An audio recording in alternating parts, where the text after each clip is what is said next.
Columbus Zoo is happy to recently have received 3 cougar cubs from the Oakland Zoo. These cubs were rescued from the recent forest fires in California by the California Department of Wildlife and were taken to the Oakland Zoo for rehabilitation. The male cub, Cal, had sustained significant injuries to his feet, and most of the fur on his body had been singed. His feet required intensive care, daily bandage changes, and medication to get those wounds to heal. The female cubs are litter mates, but not related to Cal, and they were healthy. They weren't injured by the fire, but they had been orphaned. Coincidentally, the Columbus Zoo was looking for cougars to join our North America habitat. We were able to adopt these animals from the Oakland Zoo and move them here to Columbus. Zoos and aquariums frequently collaborate on animal projects, but in this situation we had the added bonus of FedEx donating the transport and facilitating the smooth transition.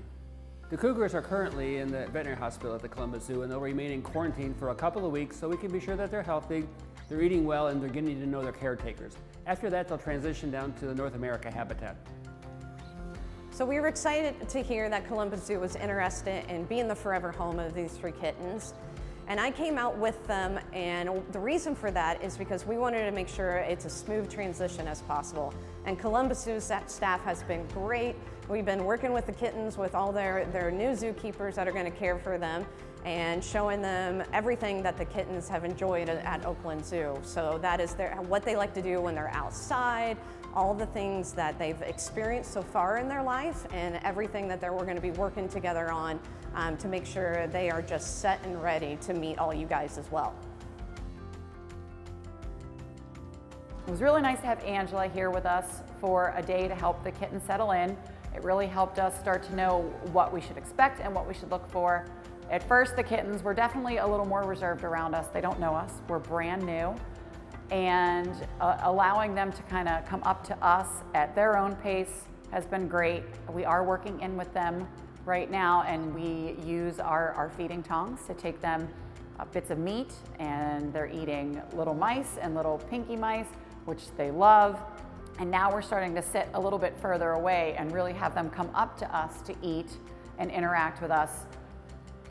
We're not in with them to snuggle with them or cuddle with them, as much as that seems like it would be super fun.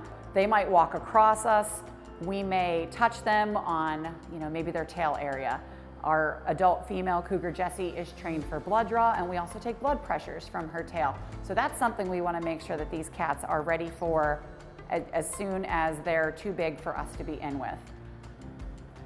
We're also kind of rubbing Cal's feet. We really want to be able to make sure that we're able to take a look at those foot pads and keep an eye on how they're healing, because he still does have some healing left to do from his burn injuries. And then the last thing we're working on with them is kind of scruffing them up near their necks. Like any of your house cats at home, they need vaccinations.